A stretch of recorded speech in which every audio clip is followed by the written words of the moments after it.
Today, this gravel lot is nothing more than stones and a few weeds. Yet just over 100 years ago, this site was a beehive of industrial activity. The seemingly meaningless ground once supported industry, provided wages, and fed workers' families. It all began in January of 1910. Philip Steele bought the old foundry on Sassafras Street. He retrofitted the space and briefly operated a business making fireworks. By October of 1913, However, the site was sold again, bringing a new name and new plans to Selinsgrove. That man was William F. Groce. Groce, a silk mill superintendent in Adams County himself, leased the property for $2,500. Groce planned to start his own silk mill, promising it would be operational by April 1st, 1914, and employ at least 30 people. Groce claimed that the silk mill would complement Selinsgrove's existing shoe and shirt factories.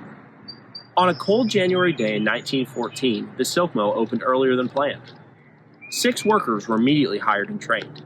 Local journalists reported that Groce was pleased with their quick learning and called for more workers, offering steady, well-paying jobs and clean and healthy working conditions.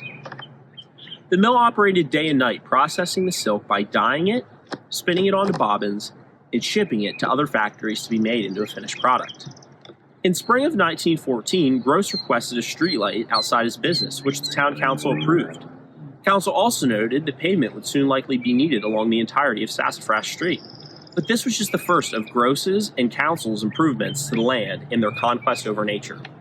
By August 1914, the mill had expanded to over 10,000 square feet with new equipment, better ventilation, and freshly white-painted, well-lit rooms. Groce bragged that the mill would soon employ over 60 people.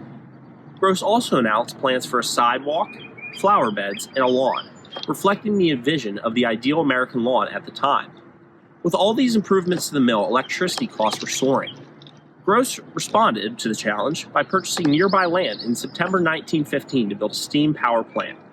By February of 1916, boilers and a 250 horsepower engine were installed, allowing the mill to run on its own power. As time ticked on, the town council voted on several other improvement projects, all aimed at altering land to maximize its utility. First, in May of 1928, a culvert was installed along Sassafras Street to allow for better drainage. Then, in May of 1913, a drainage run was opened in the meadows below the mill. And finally, in January of 1934, a storm sewer was built along the silk mill area by the Civil Works Administration.